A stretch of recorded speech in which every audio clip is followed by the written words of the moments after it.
What's going on, everybody? Yesterday was WWE Extreme Rules 2016, and it was pretty good.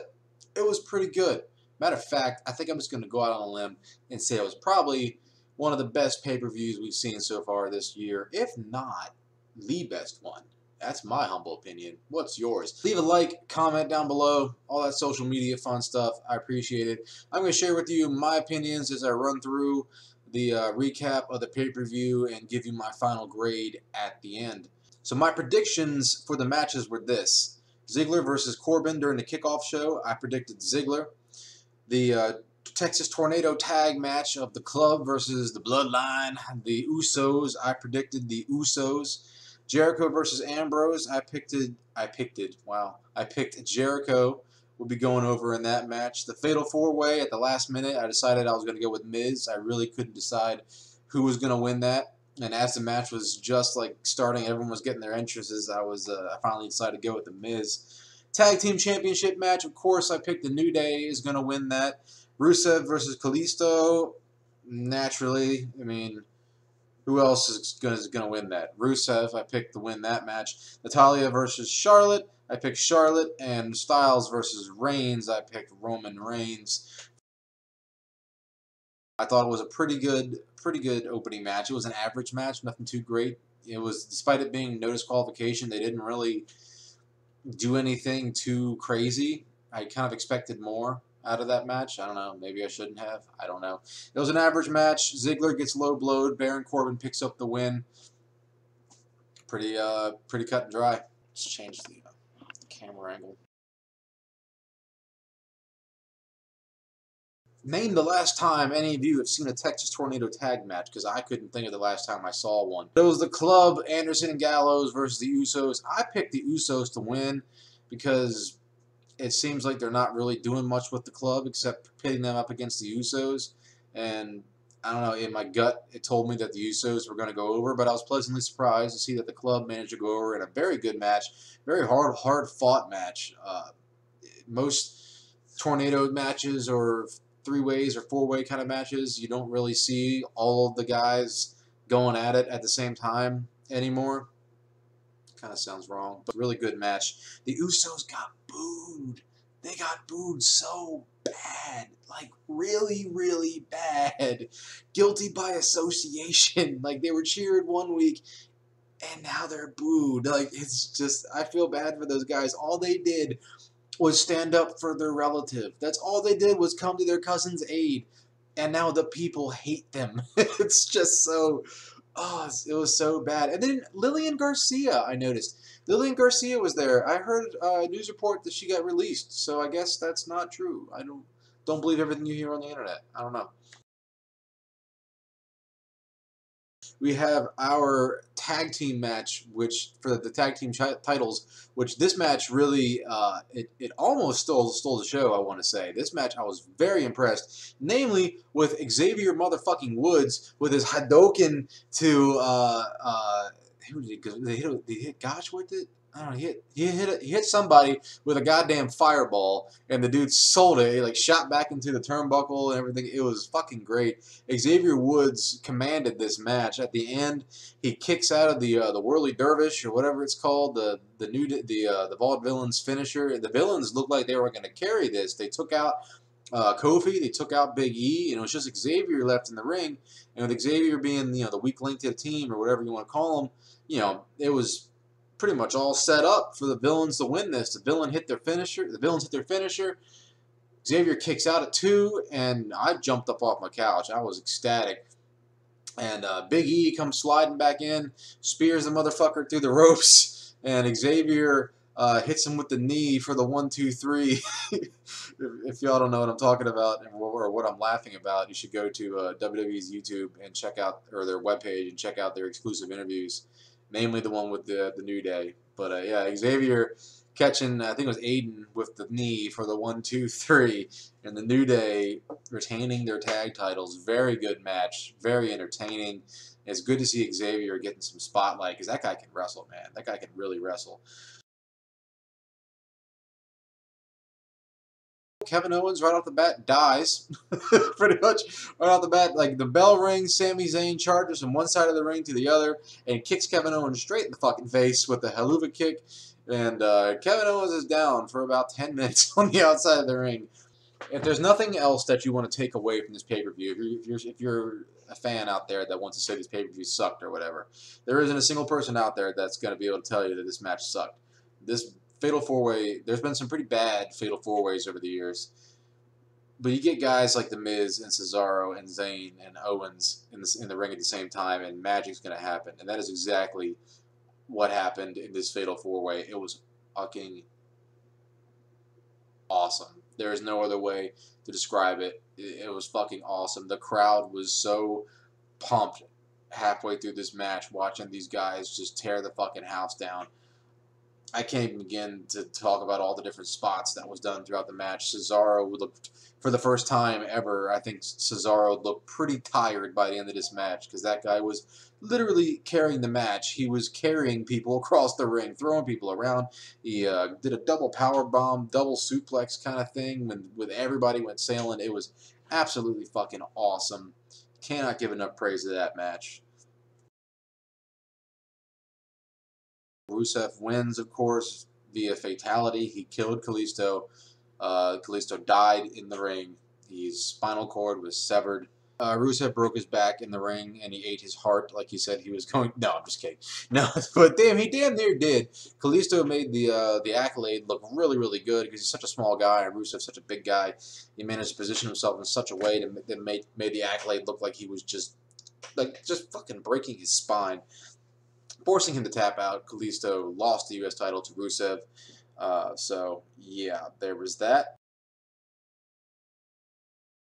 Had the Natalya versus Charlotte match, and in a twist that I didn't see coming, I knew that Charlotte wasn't going to win clean because she hasn't won clean since she won the title. So, but in a very odd, shocking turn of events, you have Dana Brooke. And if you're not familiar, she's a female wrestler that just got called up from NXT, very talented. She had a pretty good run in NXT until she got injured. And then she kind of stayed on the sidelines while Emma did most of the spotlight work. But yeah, Dana Brooke comes out dressed up like Ric Flair and distracts Natalya, which allows Charlotte to get her in the figure 4, forcing a submission, or figure 8, sorry, forcing a submission. Yeah, and then Ric Flair, Charlotte, and Dana Brooke just kind of strut around the ring for a while Natalya just flails angrily on the outside. Don't know what to make of that. I guess we're going to have to watch Raw tonight to get some answers. But I see it as they were pushing Dana Brooke back with Emma again, which is what they did with her in NXT. Now she's back with Emma again. Emma has just recently suffered a back injury, so I guess they need to put Dana Brooke with somebody for some reason. I think she's capable of standing on her own 2 feet, but for whatever reason, they have her with Charlotte now. So, whatever.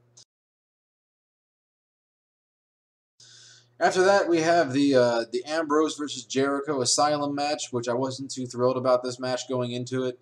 I didn't really expect much of it. I don't really like gimmick matches because most gimmick matches tend to be a steaming pile of horse shit. They beat the shit out of each other. I mean, what else do you expect? They're in a steel cage full of weapons. Any match that has Jericho in it, that man's going to put 100% of his ability into it.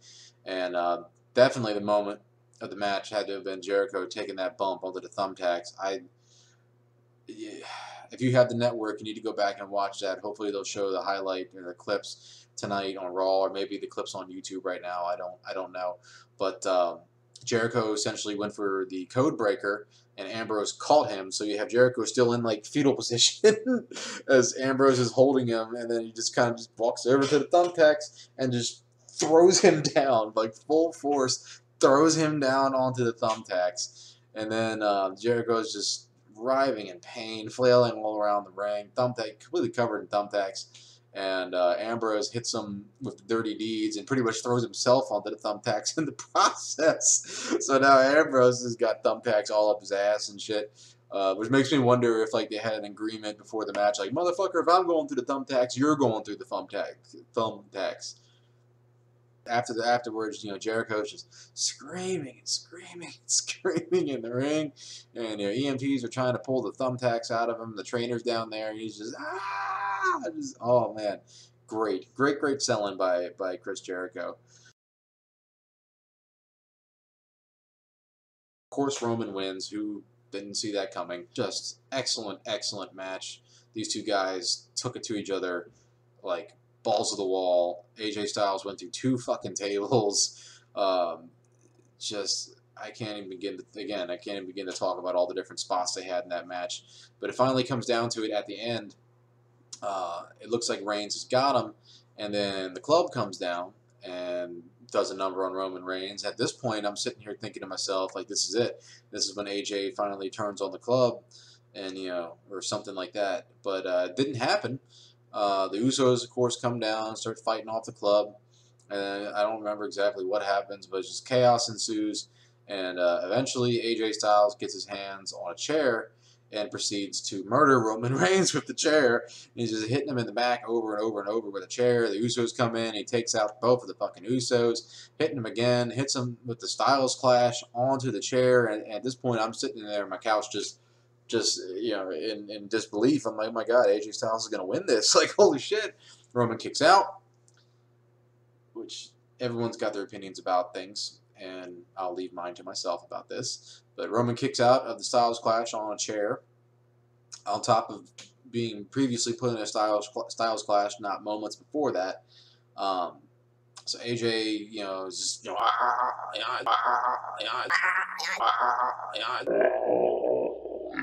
what's it gonna take? So AJ gets on the outside and lines up the phenomenal elbow, whatever they're calling, phenomenal forearm. He starts lining up the phenomenal forearm, and on his way down, Roman catches him with a beautiful spear. 1, 2, 3. I accept that. It was a very good win for Roman Reigns.